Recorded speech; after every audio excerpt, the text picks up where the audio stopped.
والصلاة والسلام على رسول الله وعلى آله وصحبه أجمعين. رب اشرح لي صدري ويسر لي أمري واحلل عقدة من لساني يفقهوا قولي. السلام عليكم ورحمة الله وبركاته.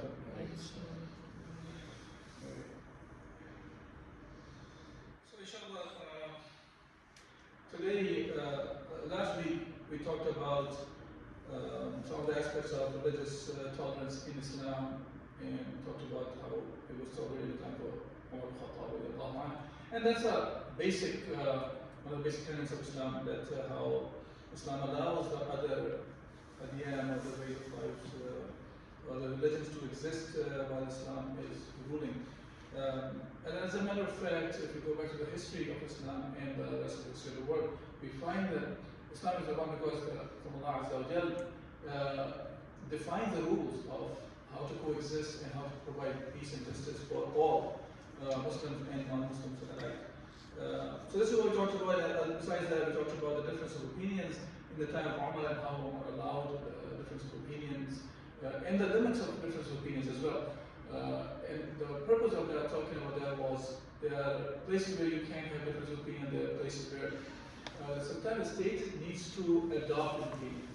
Otherwise, it can be the conflict that happens between the people that cannot be resolved. For resolution of those conflicts, an opinion can be adopted by the state, and then everybody has to follow those opinions. Otherwise, the state does not adopt opinions in other things like ibadah and stuff.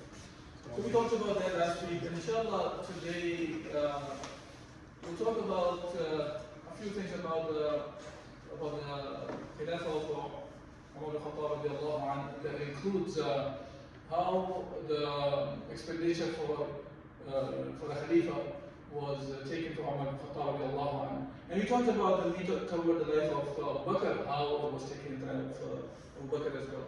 And then in the time of Umar, the first time the Hijri calendar was adopted, and the title of Mu'mineen started from his time as well. And some of the social aspects of societal life of Umar's time, inshallah, we'll discuss and try to relate to today's time. Yeah? Okay.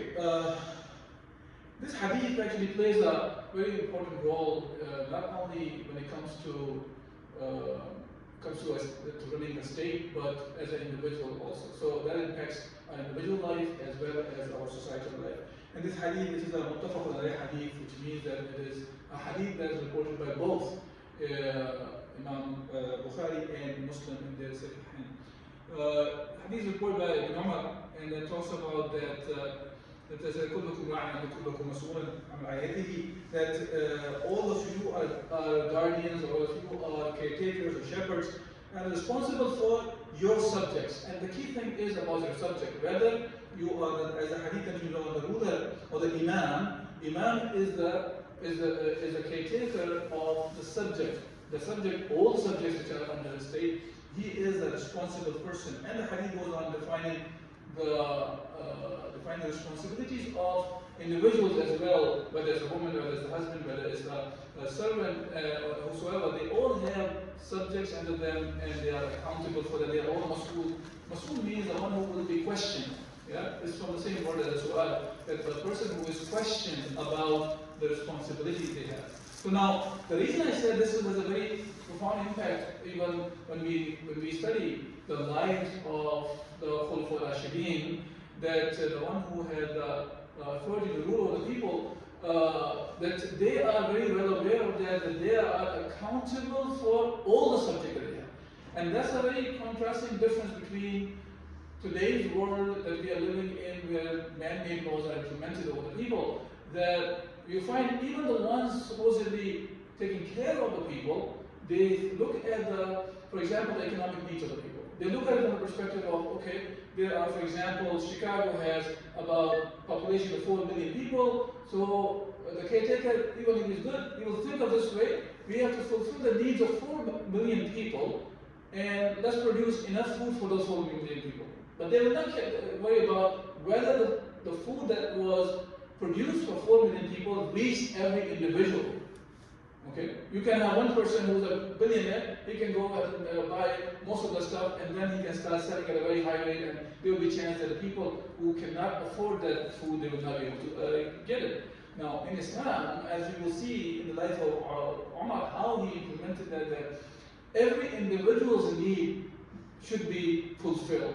At least the basic necessities should be fulfilled. And if he or she cannot take care of those basic necessities, then it's on the state, it's on the mas'uliyah, which is the imam. The imam is responsible for that. So that's a very contrasting difference, and we should pay attention to these things, that how Islam comes and resolves the problems of the mankind at large. Now, when Umar, he became the Khalifa.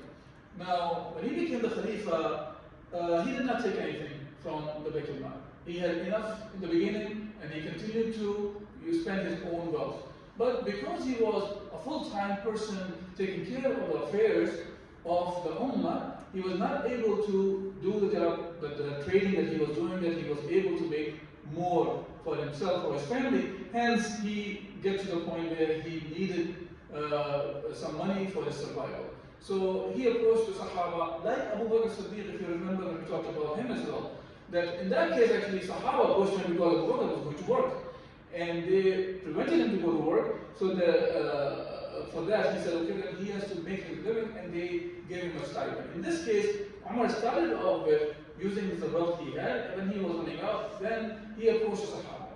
And the Sahaba were approached for the shura in this case, or advice or consultancy from the Sahaba. But most of the time they used to approach the Muhajirin and Ansar, the senior Sahaba that were there, to get their opinions. And when he approached them, he asked different people, including Uthman bin Affan, Ali bin Abi Talib radiallahu anhu, and Sa'id bin Zayd bin Amr bin Nufayl.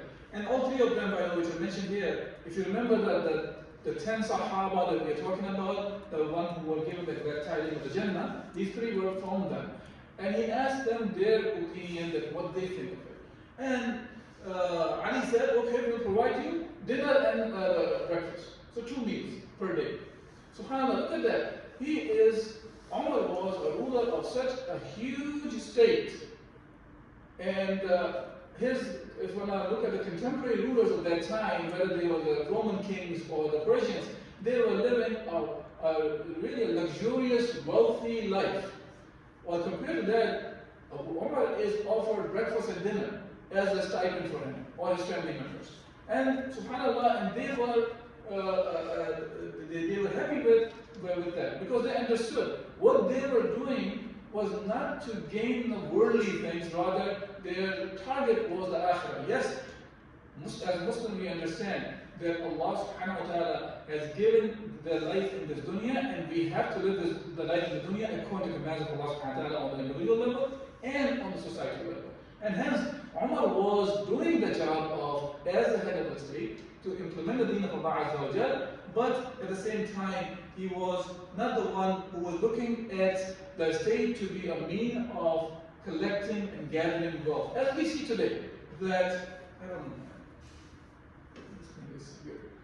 Okay, as we can compare today's rulers, whether in the Muslim world, whether in the non-Muslim world, we will find alike, because all of them are ruling by man-made laws, kufr laws, and that's ending up with, they see a reason, a time, a place when they get this power so they can gather more and more wealth.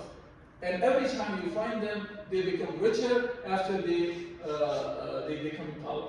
And now some of them, they try to hide the wealth in a manner that no, they did not gain wealth, because they start putting the wealth under the name of the children, their uncles, their aunts, their brothers and sisters, and so on and so forth. But as a whole, you find, because they are the one who are implementing the laws which are other than Allah Azza wa Jal, you see the repercussions is this, that they are there for the worldly benefits. Okay, so that was the expenditure. Then from this, whether it's Abu Bakr or Umar, we find that there are many rules have been extracted about the expenditure of the Khalifa or the Caliph. Imam Nawawi, Ibn al-Arabi, and Bahuti, and Ibn al-Muflih all stated that this is permissible it's permissible for the Khalifa to get a stipend or the money for the work that he's engaged in. And as a matter of fact, it is, according to Munir, he actually said it's preferable that he should take the money, even he has wealth. The reason he says is this way he will take care of his obligation better. Not because he's saying that he is working, that this is basically a payment for the work he's doing. In reality, the kind of work a Khalifa has on his head, when you look at the Islamic State in the past, you don't find them that they are paying them the money what they really deserve. If you want to just go by the deserving of how much money a Khalifa should be getting, or the head of the state should be getting, it's a huge task. And especially a task not like today's rulers, the one who is stealing the wealth left and right. They are the one, this is the only source of wealth they will have. And besides whatever wealth they have what they want. Okay, now moving forward, in the time of Umar, so there are some of the societal things that happened. Let's talk about one of the things that happened was the Hijri calendar that was started in the time of Umar Al-Khattab. And the reason, what happened was, one of the hadith mentioned, one of the reports mentioned that Maimun ibn al-Mahran, he said a document was presented in front of Umar Al-Khattab. And it was dated for the month of Sha'ban. Now, the question was, which month of Sha'ban is mentioned there? Is this the previous year, is this the current year, or the coming year? Because they did not have a calendar, it is difficult for them to figure out which month was mentioned. Hence, Umar asked for, let's set up something, a calendar, so we can refer to each month from which year it belongs to. Now, suggestions were given like, okay, why don't we use the Byzantine calendar? Or, which is the Roman one, or Persian calendar. The problem was, Byzantine calendar that goes back to way back, and there was a lot of changes were made within the calendar also. Persian calendar, every time the king dies, they will make a new calendar. So that was messing up everything. Then they suggested, Sahaba suggested that, okay, what about we start with the birth of Rasulullah, or when the message started, meaning the Rasulullah's mission started, to convey the message of Islam. And other was how about the migration of Rasulullah, and the last one was about the death of Rasulullah. Now, the birth of Rasulullah, the problem was it was not really clear about the exact date when Rasulullah was born. So the same way when it comes to the mission. And then the problem with the death was, Sahaba said, it's a very sad event for us to link our calendar to the sad event of passing away Rasulullah. As Anas bin Malik once mentioned that the brightest day of his life was when Rasulullah entered into Medina. And the saddest day of his life, or the darkest day of his life, was when Rasulullah passed away. So then Ali is the one who actually, mentioned about the migration. And the reason the migration was presented and Sahaba accepted it was, Ali said, this is the time when Rasulullah migrated from Darul Shirk to Darul Islam. And hence, this was taken as the time for starting the Islamic calendar. So the first year of the Hijrah is considered as the first year of Islam, or the Islamic calendar. Now, I want to take a pause here so we understand that the issue of the calendar itself, why is it important for us to understand this, why it's connected to Hijrah as well.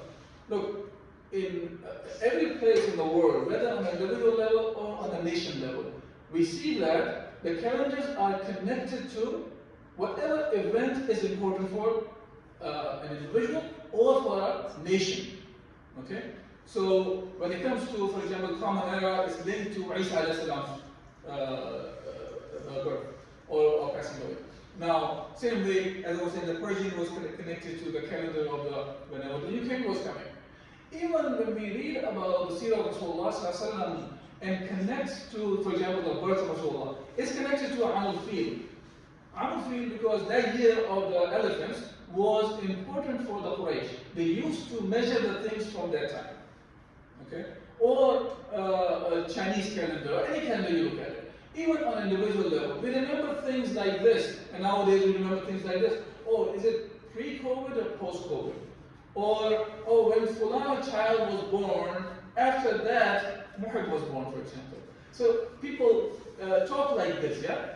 They relate the things, whatever is important to them. For the Muslims, the most important event of the history of the Muslim was the Hijrah. Because Muslims migrated from the Shirk to the Islam.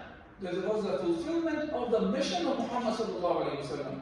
So they are able to implement the deen of Allah Azza wa Jalla. So people were able to live according to Islam. So Hijrah is one of the most important events of the history of not only Muslims but the mankind.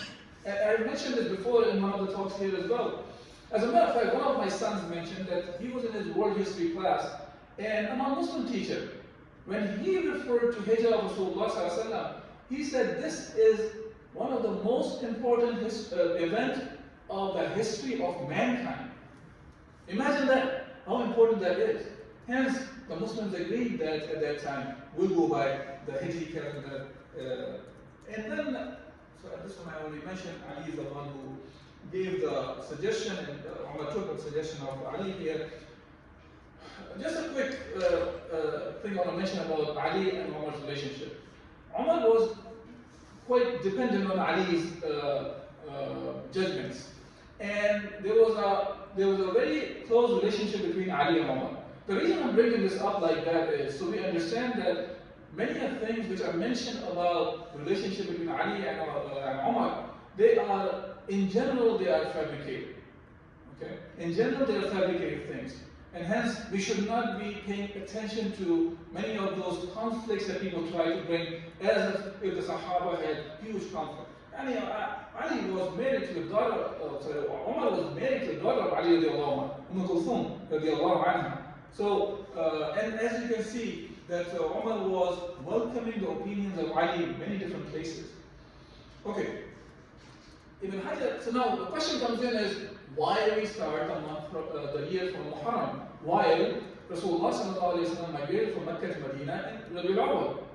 So Ibn Hajar mentioned about that, and he said that the reason was Sahaba went back and looked at when the second pledge of Aqaba happened, the second bay'ah of pledge of allegiance that was given to Rasulullah sallallahu alaihi wasallam, which was in the Dhul Hijjah, which is the last month of the year today. And the Sahaba, next year was the month of Muharram, and Sahaba started migrating from Mecca to Medina in that month. And Rasulullah started Safar, and he completed his migration in the month of Rabiul Awwal. Hence, Sahaba agreed on that we should start the year from the month of Muharram. Now, let's not forget that when it comes to these 12 months, Muslims were aware of the 12 months. Muslims knew when to fast, for example, in the month of Ramadan, or the Hajj was in the Hijjah, and so on and so forth. So those things were known among the Sahaba that when they were 12 months, and what was the significance of each month. It was just an issue of when to start counting the calendar, or to mark it as year 1, year 2, year 3, and what should be the first month. Okay?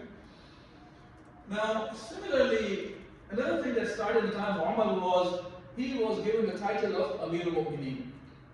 Now, Abu Bakr was given the title of Khalifatul Rasul. Khalifatul Rasul means he's a successor of Prophet Muhammad sallallahu alaihi wasallam. Now, in reality, from that perspective, Umar becomes a Khalifatul Rasul. Yeah, he's a successor of the successor of Rasulullah sallallahu alaihi wasallam. And they understood that if this chain goes on, the next Khalifa that will come, it will become a very long title.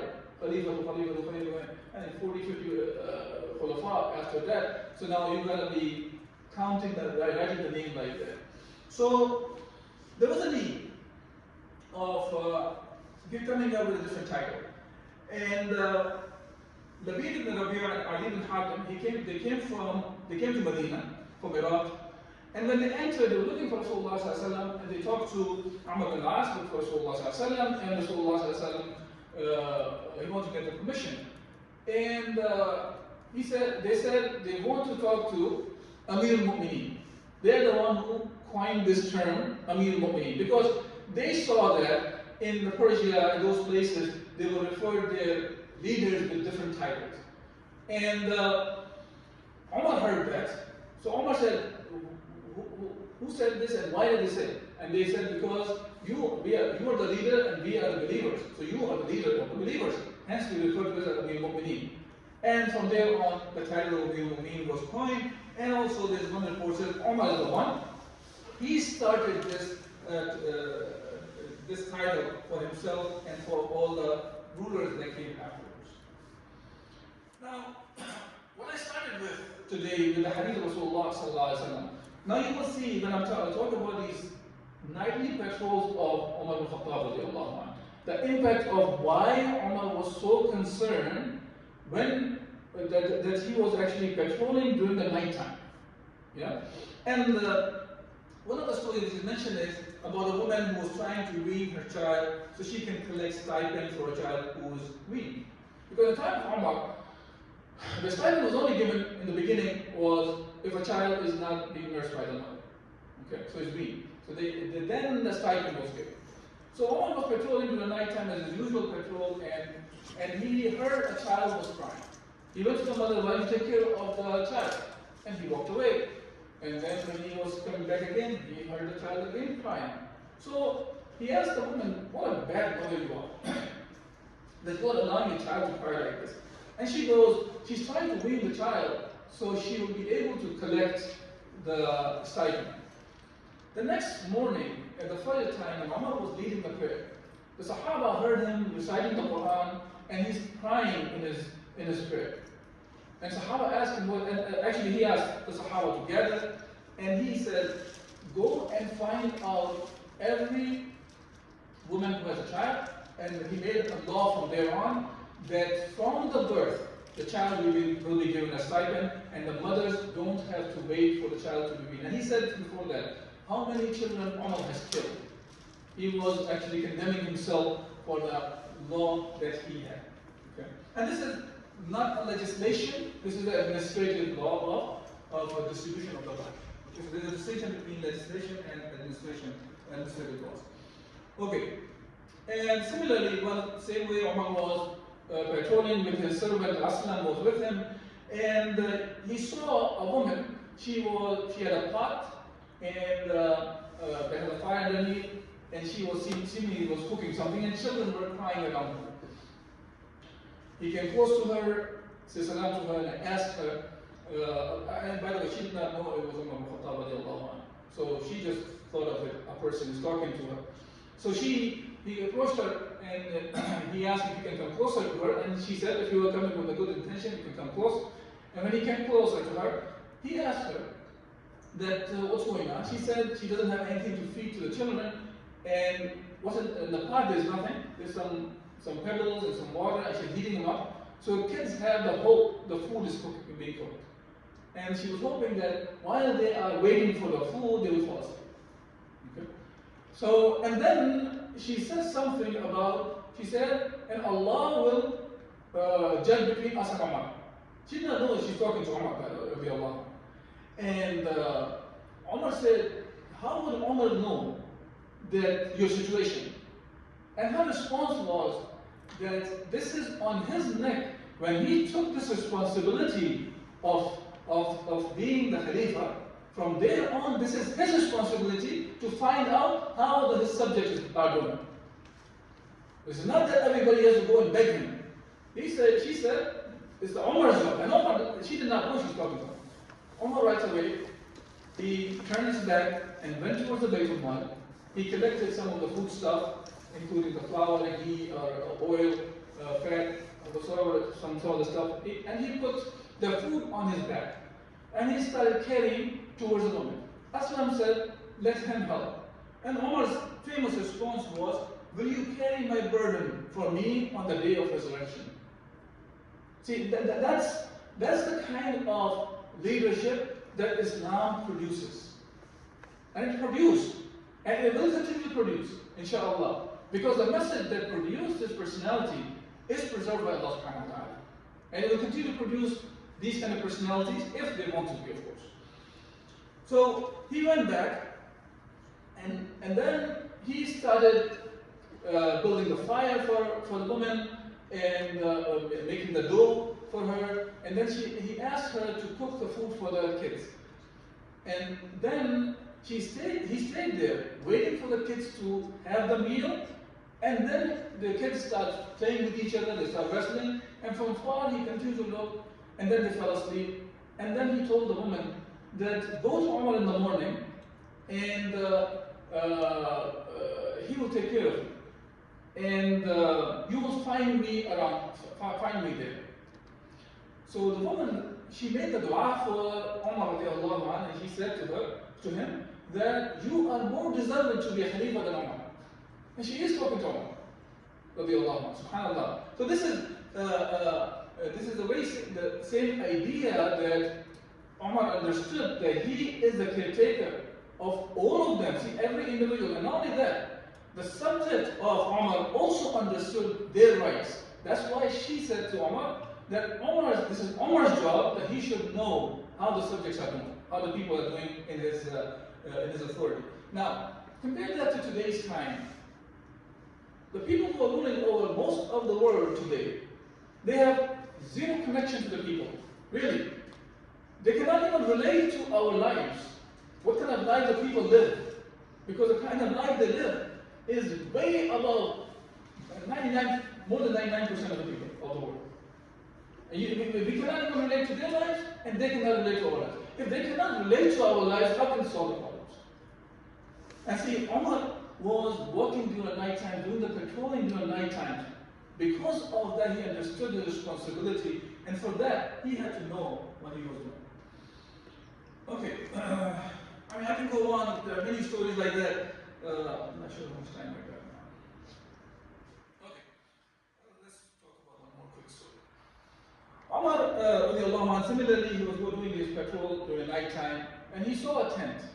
And he heard there was a guy who was sitting outside, and there was a woman in the tent, and he can hear the voice of the woman with some pain. She was moaning with the pain.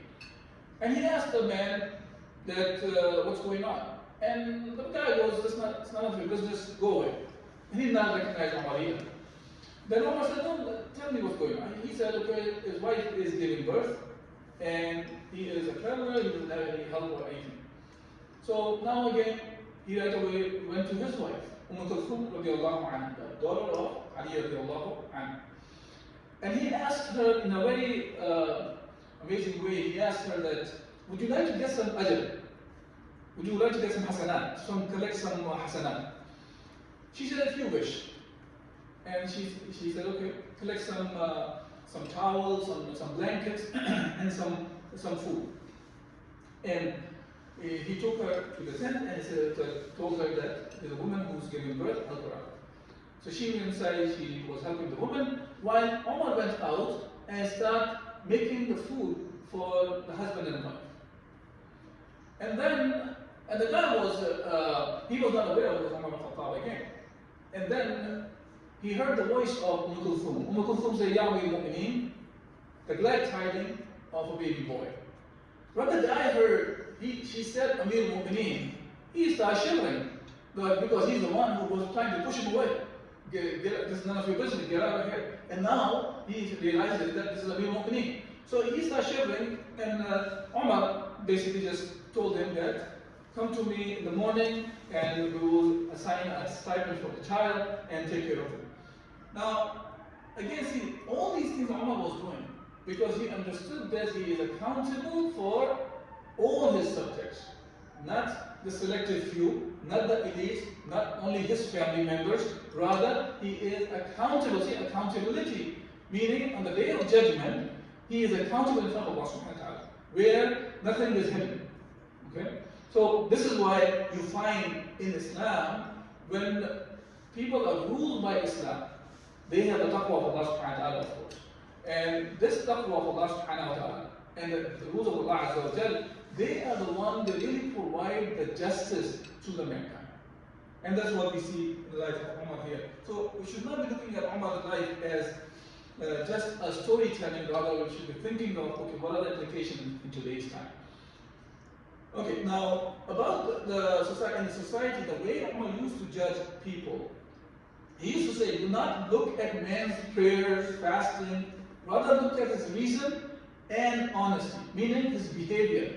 Because other things which the relationship with Allah subhanahu wa ta'ala, that's between Allah and the person. What we are going to judge is the relationship with the people, how he behaves with the other people. That's what. Okay. So one time, Umar asked for testimony for a man, and one guy said, "I can vouch for this person." So Umar asked him that, "Okay, are you his neighbor? You are vouching for a person. You are being the person who says that you vouch for him. You are testimonial for this person. Okay, are you his neighbor?" He said no. He said, "Did you mix with him for a day and come to know his real character?" Meaning, you spend the whole day with him. So now you can really tell how the person behaves. He said no. Okay, he said, "Did you travel with him?" Because when you travel with somebody, you really start seeing the real person out of him. Because the ups and downs of travel, then you see how the person behaves when he's going through difficult times, or in the time of ease. He said no. Then he said, "Okay, perhaps you saw the person in the masjid praying, prostrating, doing ruku and that kind of stuff." He said, "Yes." Okay, he said, "Then go away, you don't know him." Okay? A lot of time, we judge the people based on just these things. Oh, we see a person in the masjid. That's not sufficient. And this is not, Umar was looking at the people to get a better idea about the personality of the person. Okay. Now, shall I talk about the next 5-10 minutes about the treatments of some of the heroes at the time of Umar Al-Khattab. So we get, shall I think it's a lesson out of him. In the time of one of the Roman kings, he captured a Sahabi named Abdullah ibn Hudayr. And when they took him to the king offered him that he will give him half of his kingdom and marry him with his daughter if he leaves Islam and becomes a Christian. Because for those Romans, for them, Sahaba, they looked at them as these are like superheroes. They are giants. Because they hear the stories of Sahaba, how they were conquering the world. So they captured a Sahabi. Now he really wanted to convert him. Now, he said, "If you even give me everything, including whatever the Arabs even own, I will, by the blink of an eye, I will reject it. For the sake of Allah subhanahu wa ta'ala, I will not accept it." Then he said, "Okay, then I'm going to kill you." He said, "Do whatever you want." And then instead of killing him, he put him on hanging to be crucified. And then he asked the guys to heat up a pot, and he was going to kill him through throwing him in the pot. So instead of throwing him, first they threw another Muslim prisoner of war. And they threw him in the pot, and all he saw was right away all the skin and the muscles separated from the bones, and he died right away. And then they looked at him, he still did not move from his stance. Now they said, "Okay, we're gonna kill him." So they start dragging him towards the pot. And the tears start flowing from Abdullah ibn Hudayfa's eyes. So they said, "Okay, we broke him. Now he's gonna accept it." So he said, "Okay, so now are you willing to leave Islam and become Christian and whatever they were offering?" He said, "No, I'm not crying because of that." He said, "I'm crying because Allah has given me only one soul. And when you throw me into the pot, that will be it. I wish I have as many number of souls as the number of hair on my body. And every time you throw me in there, and I feel that what you were trying to do, the torture that you're trying to do." SubhanAllah. This is how we look at it. Now, the kings, look, you have to remember, these kings are arrogant people. They have to have some way through them, right? So now he said, "Okay, what about if you kiss my forehead, I'll let you go." Now, Abdullah al-Hudayfa said, "No, still I won't accept it. Only if I kiss your forehead and you let all the Muslim prisoners go." And subhanAllah, the king agreed, and he was able to take all the captives back to Medina. Now, Abdullah al-Hudayfa entered into Medina. Umar, he went to Abdullah al-Hudayfa, and he stood up and he kissed the forehead, and he told all the people in Medina to go and kiss the forehead of Abdullah al-Hudayfa. So these are the heroes of Islam. And not only that these are the heroes of Islam, they were respected. Unlike many places, we find the heroes have been thrown into the jails. or in many cases they're thrown to jail, they disappear, we don't know where they are at, or they've been killed. In Islam, what we see is these heroes were respected and given the due respect what they deserve. We don't have much time. This last story of Ali radiallahu anhu, and we'll stop there, inshallah. So there was a complaint about Ali radiallahu anhu in the time of Umar. He was brought, so the man brought Ali to Umar and he said, okay, I have a complaint about Ali. So he said, okay, sit down alongside your opponent too. Ali, and he said, oh, well, Hassan, sit with your opponent. Now, the expression of Ali's face changed. And after the judgment was passed, Umar talked to Ali and said, did you get angry over Hassan because I made you sit along with your opponent, that you were the equal sitting? And Ali's response was, no, I was not angry with that. I was angry because you did not treat us equally. Because you called me by my kunya, Abu Hassan. See, calling somebody by the kunya is out of respect to you. And he said, you did not call my opponent with his kunya, you called him by name. So you were not equal. And subhanAllah, look at Umar's response. Umar kissed the head of Ali and said, may Allah not keep me in a land where Abu Hassan is not there. See that kind of relationship Ali and Umar had. Compared to, unfortunately, many of the enemies of Islam, they try to portray as if there was animosity and huge conflicts going on between Ali and Umar. While the reality was quite contrary. Yes, they can have differences. And there's nothing wrong with having differences. We talked about the differences last week as well. Sahaba had differences, but how they dealt with differences is different than the way it has been portrayed by many of those things which are written by the enemies of Islam, Orientalists, and so on and so forth. Okay, inshallah, today we'll stop here and continue the life of Umar next week. If there's any questions or comments about the subject, inshallah, I'll answer.